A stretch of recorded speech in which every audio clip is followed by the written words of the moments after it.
Good evening, everyone. For much of this series, we have explored the benefits of high self-esteem, resilience, clarity, the capacity to pursue goals and recover from setbacks.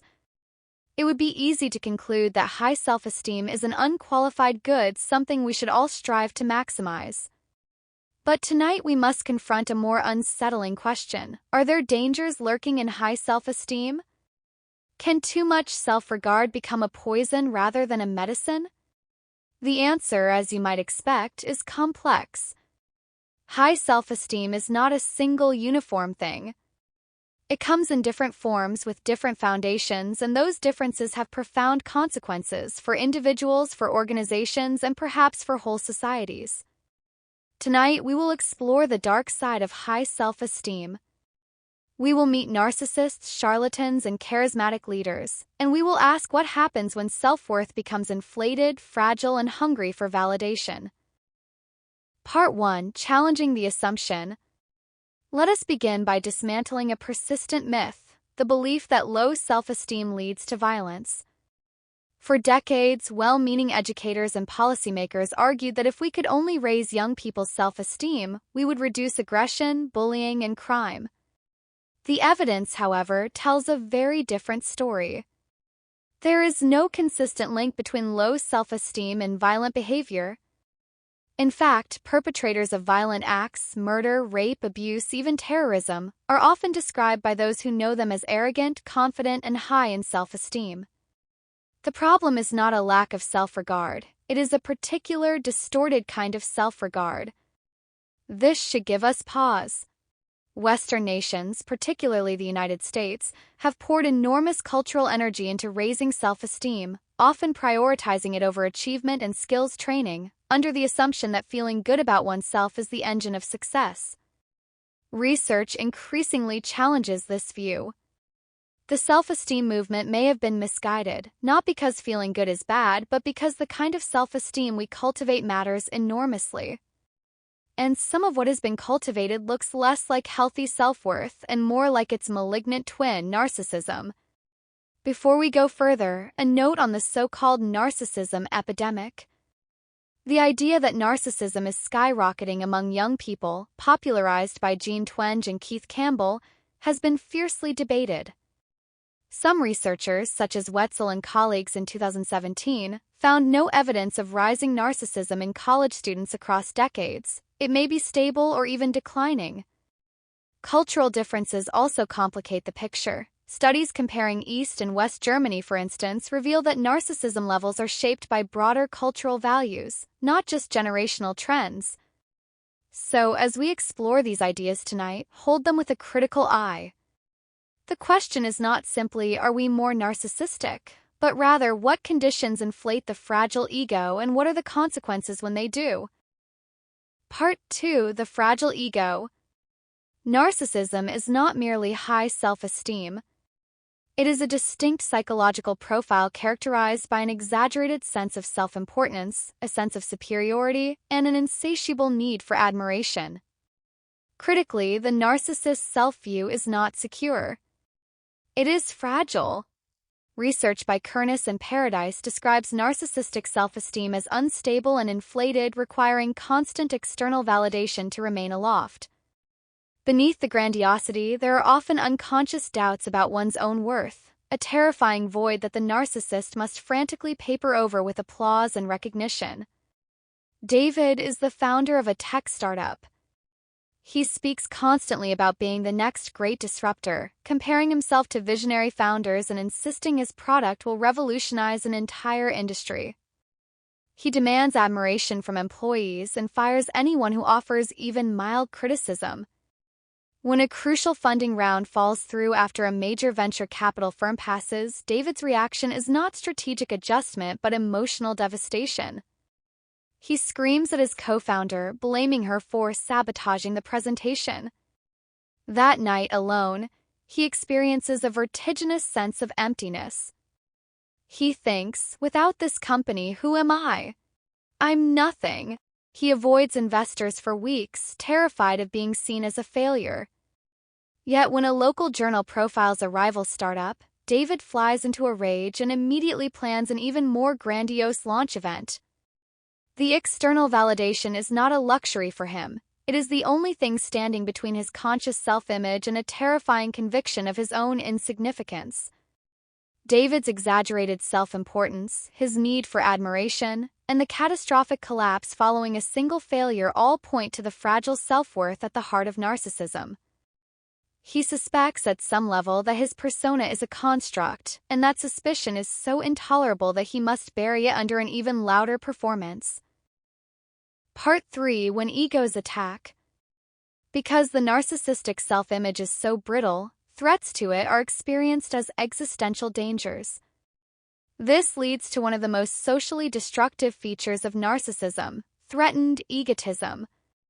When their grandiose self-view is challenged, narcissists are prone to become aggressive.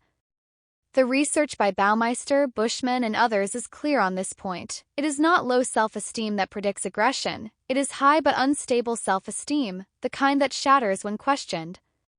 Jasper is a lifestyle influencer with hundreds of thousands of followers. He deletes negative comments instantly and blocks anyone who questions his advice. One day, a small account posts a measured critique. His workout advice is dangerous for beginners, and he has no formal training. The comment gains modest traction. Jasper does not ignore it. Instead, he becomes fixated.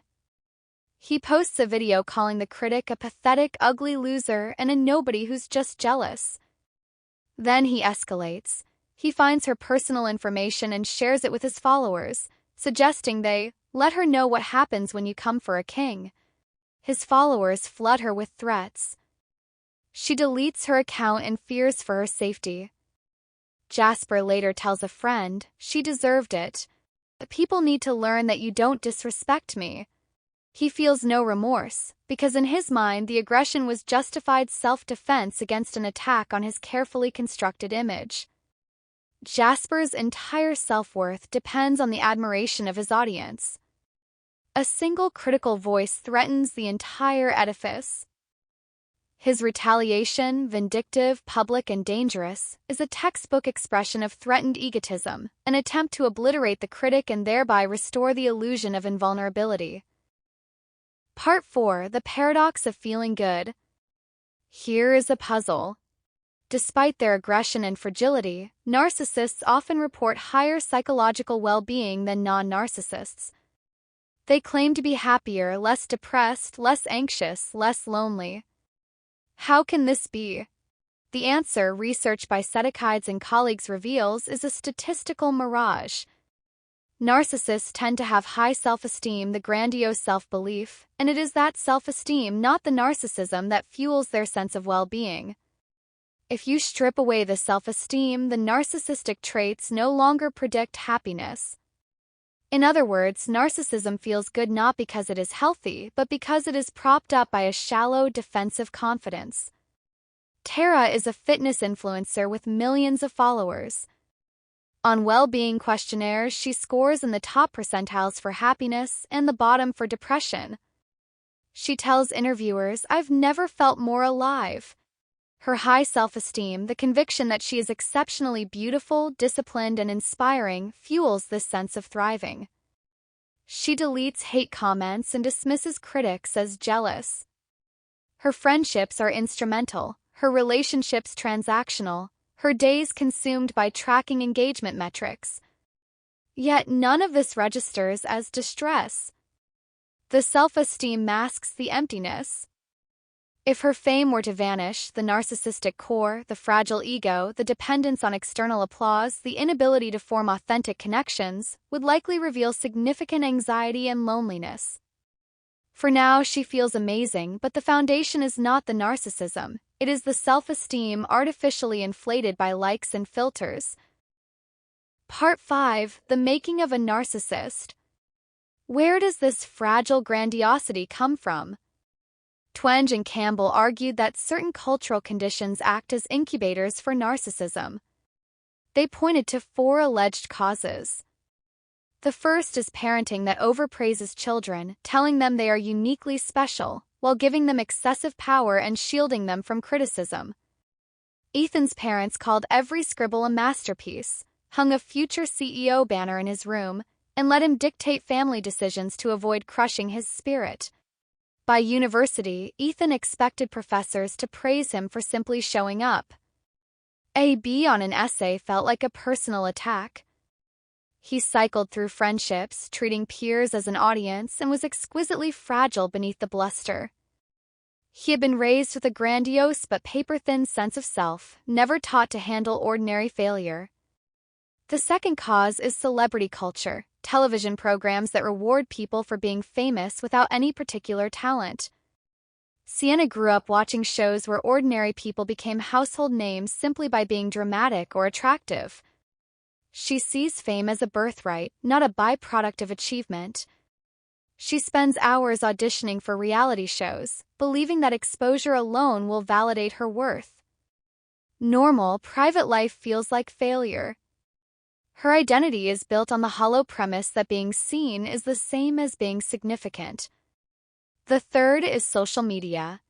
Platforms like Instagram encourage strategic self-promotion, showing only polished, curated versions of the self.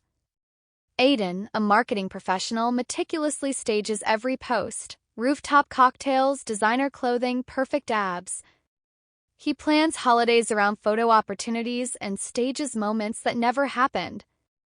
The gap between his online persona and his real self has become a source of psychological strain, but the likes keep coming, and the algorithm keeps rewarding the performance. His real relationships have hollowed out, but the metrics provide a powerful artificial form of validation, inflating his narcissism while starving his capacity for genuine connection.